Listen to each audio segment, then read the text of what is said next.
This is Timothy Gordon. Spring is nearly here, and accordingly, we're opening up 2 new sections of classes for the spring: Church History and Rules for Retrogrades. Church History is a repeat course from the fall. It was so successful that many people could not get in and want to in the spring.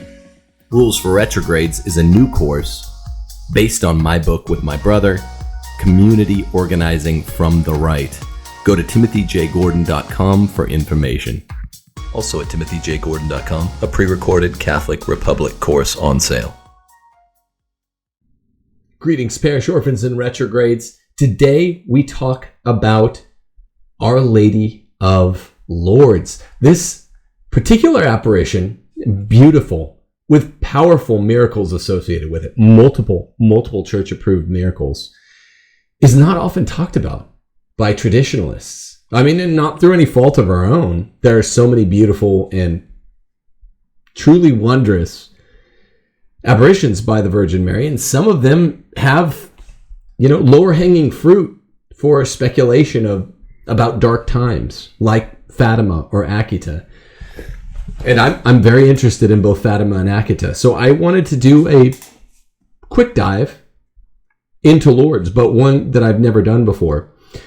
And as I say in a couple of the other videos that I'm doing in this series, Guadalupe, Fatima especially, and here in Lourdes,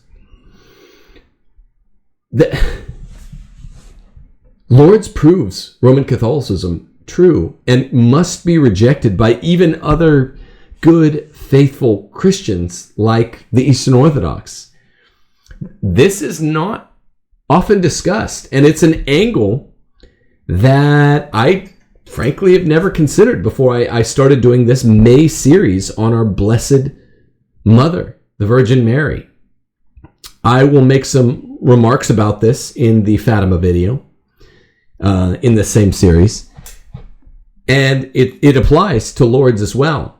The Lourdes apparition to Bernadette, Saint Bernadette, Soubirous, happened 4 mere years after the first papally infallible ex cathedra statement ever made. 4 years afterwards, in 1858. Get this, 1854 was that first ex cathedra statement in what we call the Third Marian dogma, the Immaculate Conception.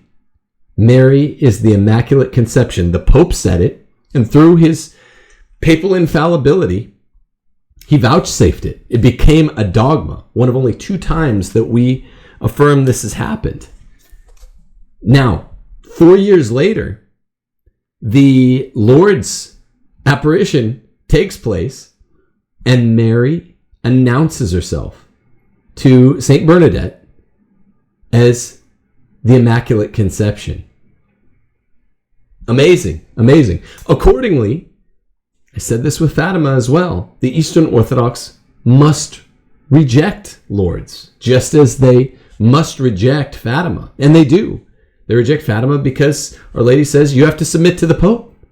You have to submit to Rome.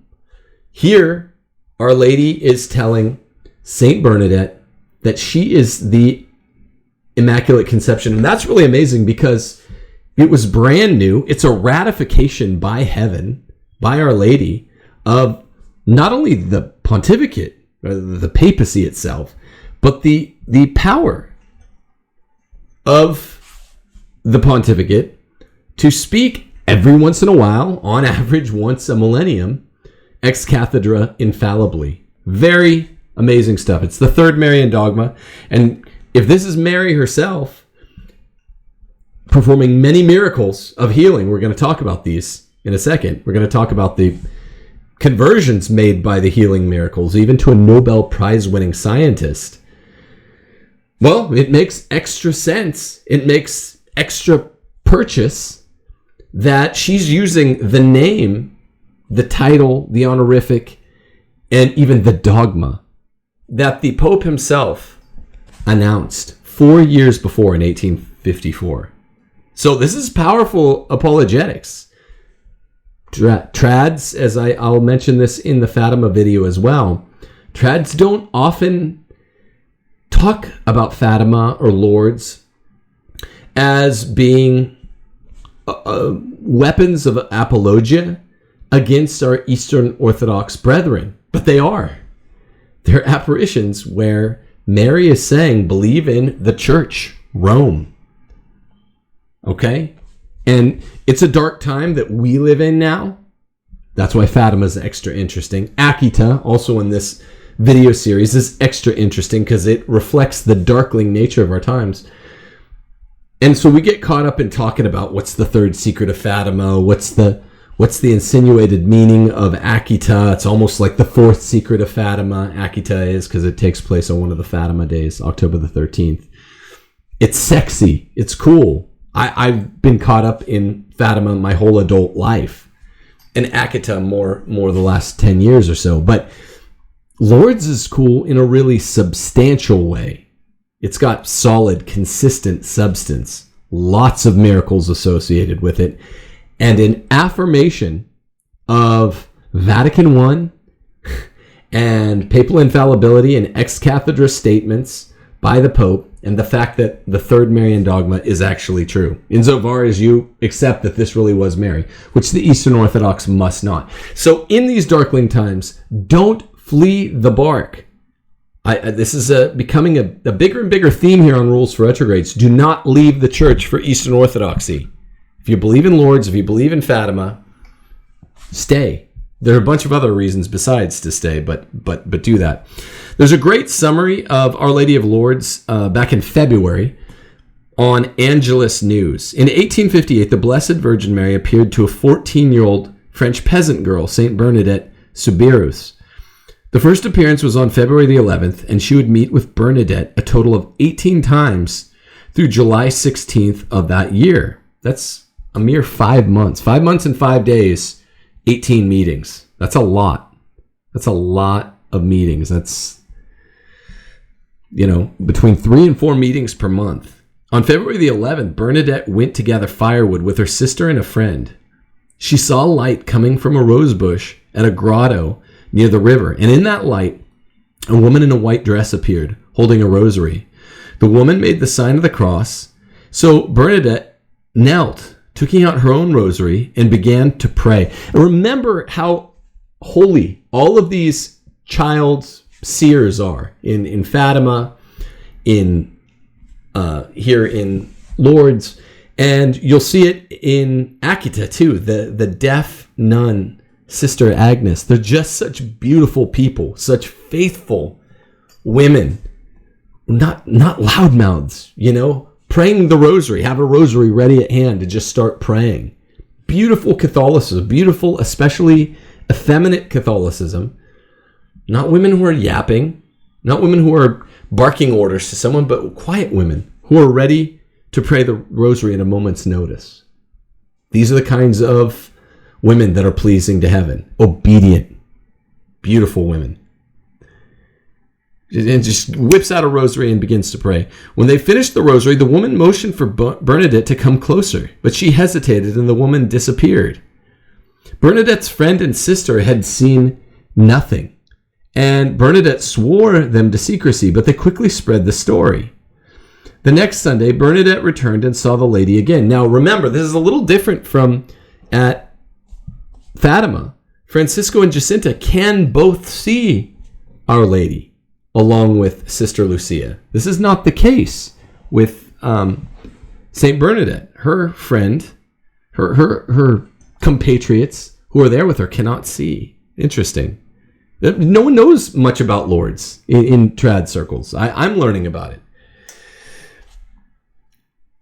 They were sworn to secrecy, but they quickly spread the story anyway. So they were not as good as little Jacinta and Francisco. The next Sunday, Bernadette returned and saw the lady again. On her third trip on February the 18th, Bernadette was accompanied by several adults, but only she was able to see the woman again. Unique compared against Fatima. The lady asked her to return for 2 weeks, telling her that she could not promise to make Bernadette happy in this world, but in the next. Similar to the promises Mary makes to Sister Lucia and Fatima. Sorry, that's my reference point for all apparitions. I'm obsessed with Fatima.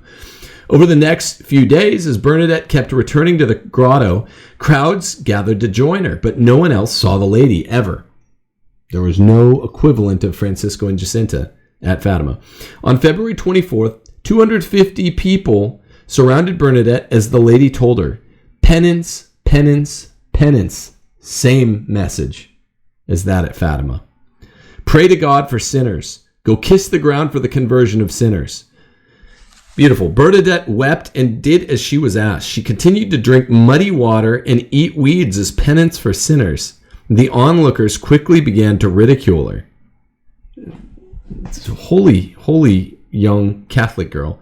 On February the 27th, Bernadette found that the spring she had been drinking from was no longer muddy, but now ran clear. A woman from the crowd with a paralyzed arm came to the water, hoping to be healed.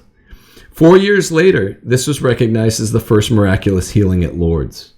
There have been 67 verified cases of miraculous healings at that stream.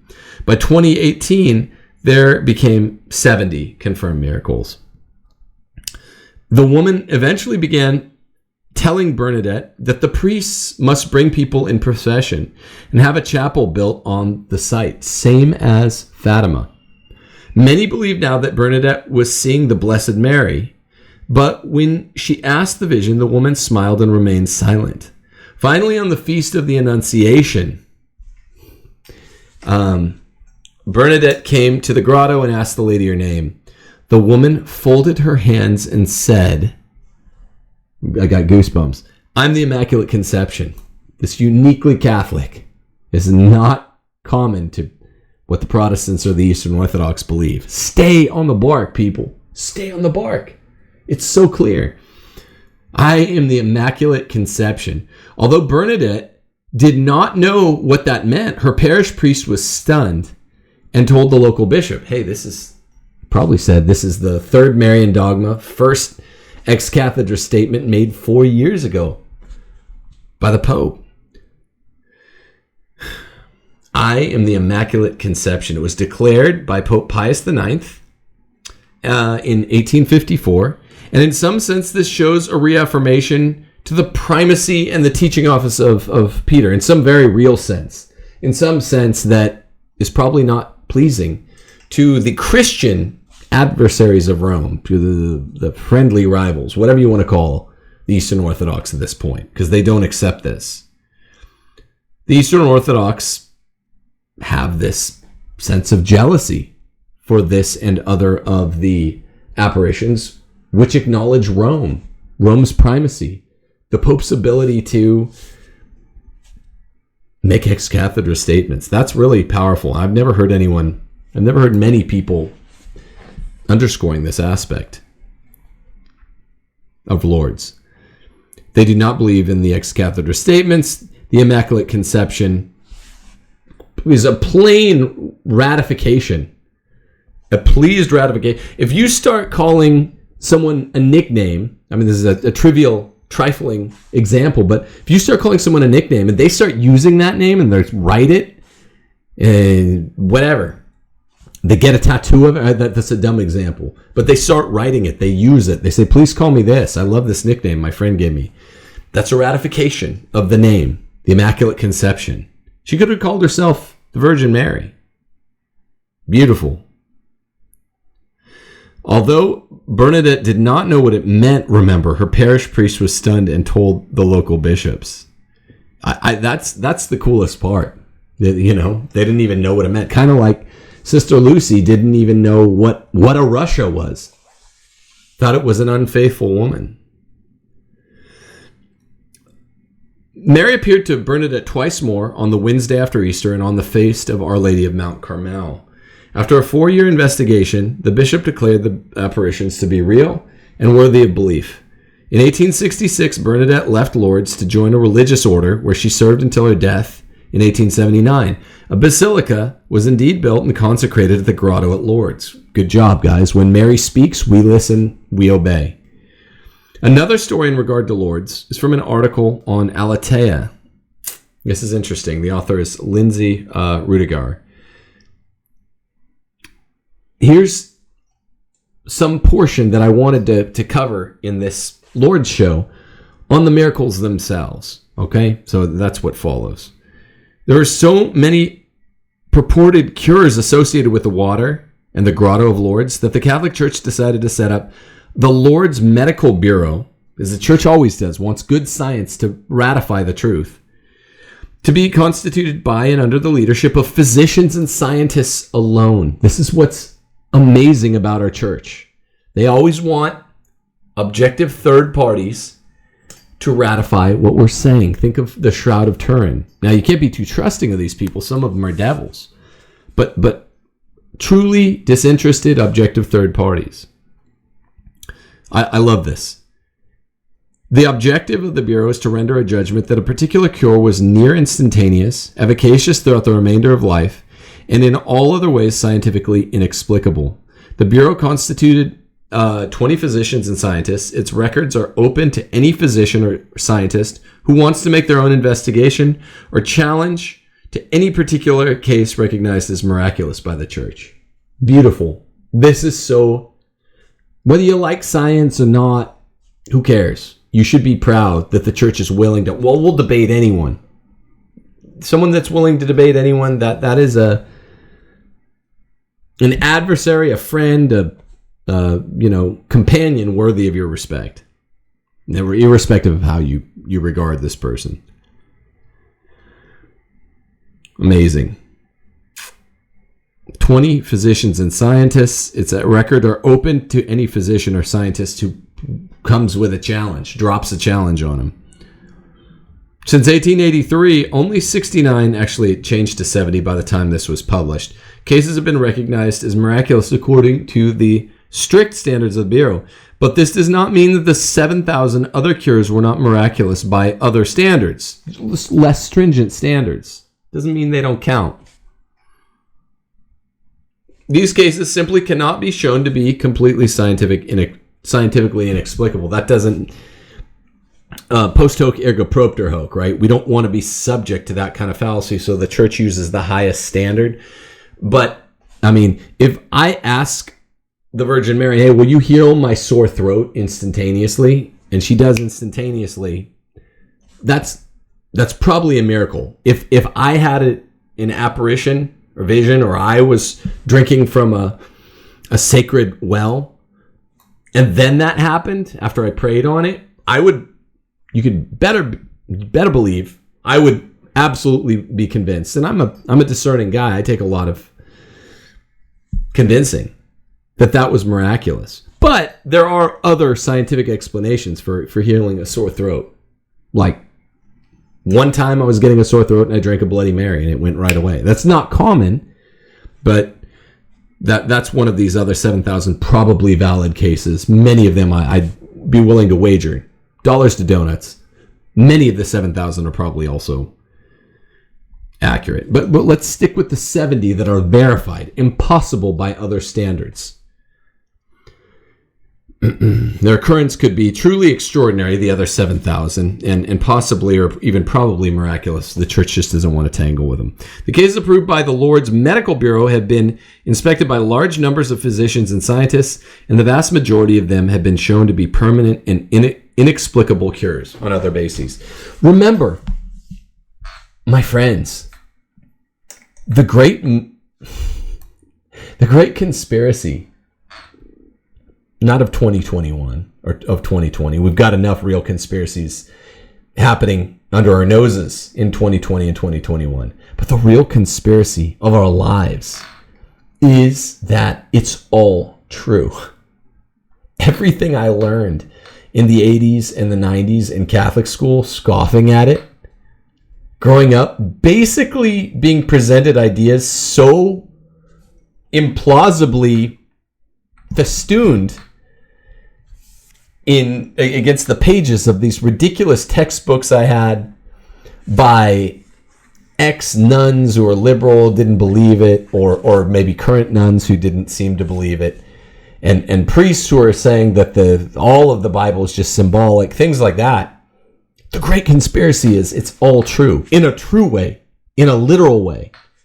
Miracles happen because of our Lord. One of the most significant cases was the healing of Marie Bailey. Her case, this sounds like It's a Wonderful Life, but it's a French girl, Marie Bailey. Her case was witnessed by Dr. Alexis Carrel, and it eventually brought about his conversion. He's a Nobel Prize winner and smart guy, and he was converted back to the Catholicism of his youth by the miracle of Marie Bailey. In 1902, a physician friend of Dr. Carrel invited him to help take care of sick patients being transported on a train from Lyons to Lourdes. Sorry, I speak Italian, I speak Spanish, I know Latin. I'm pretty good with English, but I don't speak French. I shouldn't have wasted my time with Spanish. I should have taken French. Carrel at the time was an agnostic who did not believe in miracles, like so many of us who were raised Catholic, right? After the Enlightenment. He did not believe in miracles, but he consented to help out, not only because of friendship, but also an interest in what natural causes might be allowing such quick healings as those taking place at Lourdes. So he's kind of going to gawk, going to maybe mock, like a lot of the journalists at Fatima. On the train, he encountered Marie Bailey, who was suffering considerably from an acute tuberculosis peritonitis. Her abdomen was distended with large hard masses. Though Marie Bailey was half conscious, Carrel believed that she would pass away quite quickly after arriving at Lourdes, if not before. Other physicians on the train agreed with this diagnosis. When the train arrived at Lourdes, Marie was taken to the grotto, where 3 pitchers of water were poured over her distended abdomen. After the first pour, she felt a searing pain, but after the second pour, it was lessened, and after the third pour, she experienced a pleasant sensation. Her stomach began to flatten, and her pulse returned to normal. Unbelievable. Carrel was standing behind Marie, along with other physicians, taking notes as the water was poured over her abdomen. And he wrote, "The enormously distended and very hard abdomen began to flatten, and within 30 minutes, it had completely disappeared. No discharge whatsoever was observed from the body." This is like evaporating raw material. It's impossible. Marie then sat up in bed, had dinner without vomiting, and got out of bed on her own, dressed herself the next day. Then she boarded the train, riding on the hard benches, arrived in Lyons refreshed. Carrel was still interested in her psychological and physical condition, and so asked that she be monitored by a psychiatrist and a physician for 4 months. After that, Marie joined the Sisters of Charity to work with the sick and the poor in a very strenuous life, and died in 1937 at the age of 58. So we're talking, a long time later. She died a long, long time later. Now, as for Carrel himself, his conversion's beautiful. When he witnessed this exceedingly rapid and medically inexplicable event, he believed he'd seen something like a miracle. But it was difficult for him to part with this former skeptical agnosticism, so he did not yet return to his cradle Catholicism. Like Augustine, some of us are slow to return. This is how I was in my late 20s. I was starting to suspect this was actually all really true, the great conspiracy of our lives. Everything we were told in Catholic school is true, but in a literal way, not in a figurative way. Can it be? But some of us are slow to return.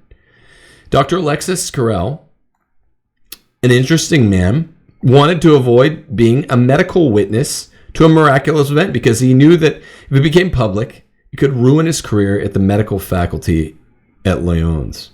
Nevertheless, Marie Bailey's cure seemed so evidently miraculous, being so rapid, so complete, and so inexplicable, that it became public in the news media in France and throughout the world. Reporters indicated that Carrel did not think that the cure was a miracle, which forced Carrel to write a public reply stating that one side, made up of some believers, was jumping to a miraculous conclusion too rapidly, and the other side, the medical community, had unjustifiably refused to look at facts that appeared to be miraculous. So he's taken a kind of Petrine position. Imagine St. Peter at the Council of Jerusalem. He knows which side he should be on, old Peter, right? He'd had the vision of Cornelius right before the Council of Jerusalem, which was important subject matter.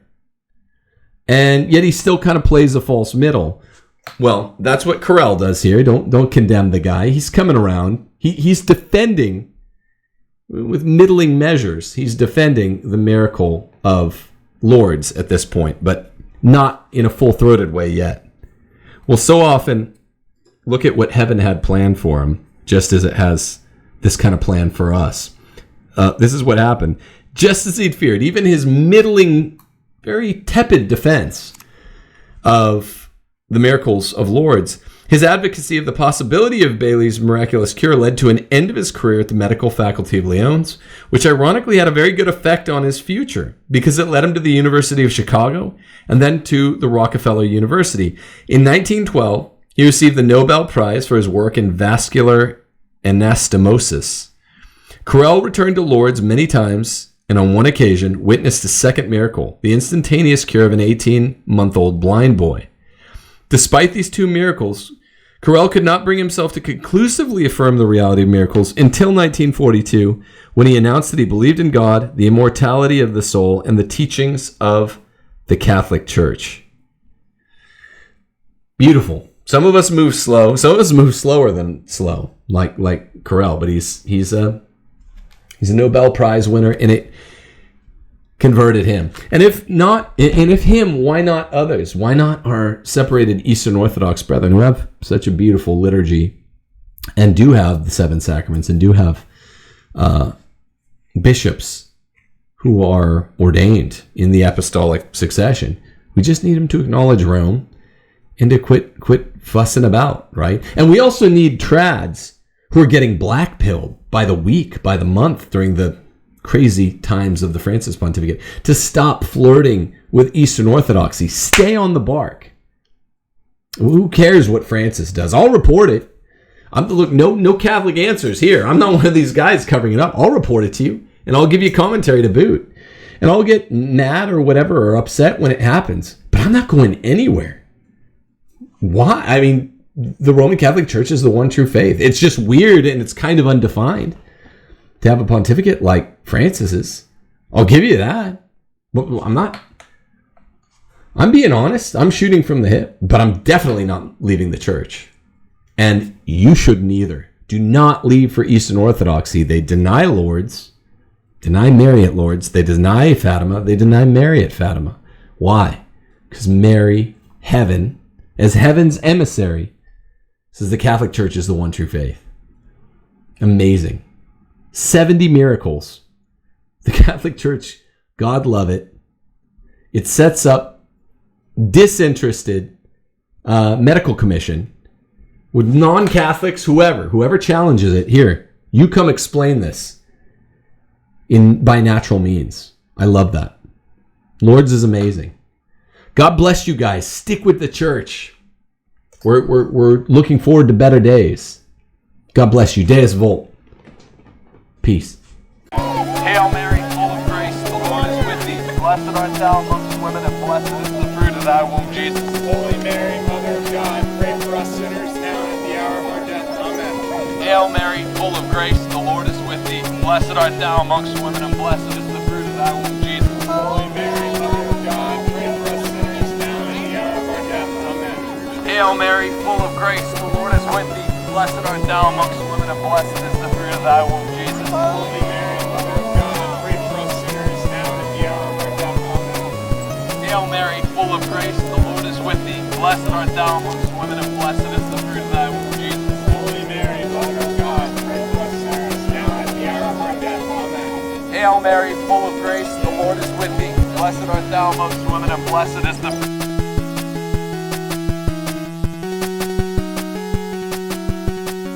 If you like this video and my other work, please consider supporting me on Patreon page or at timothyjgordon.com.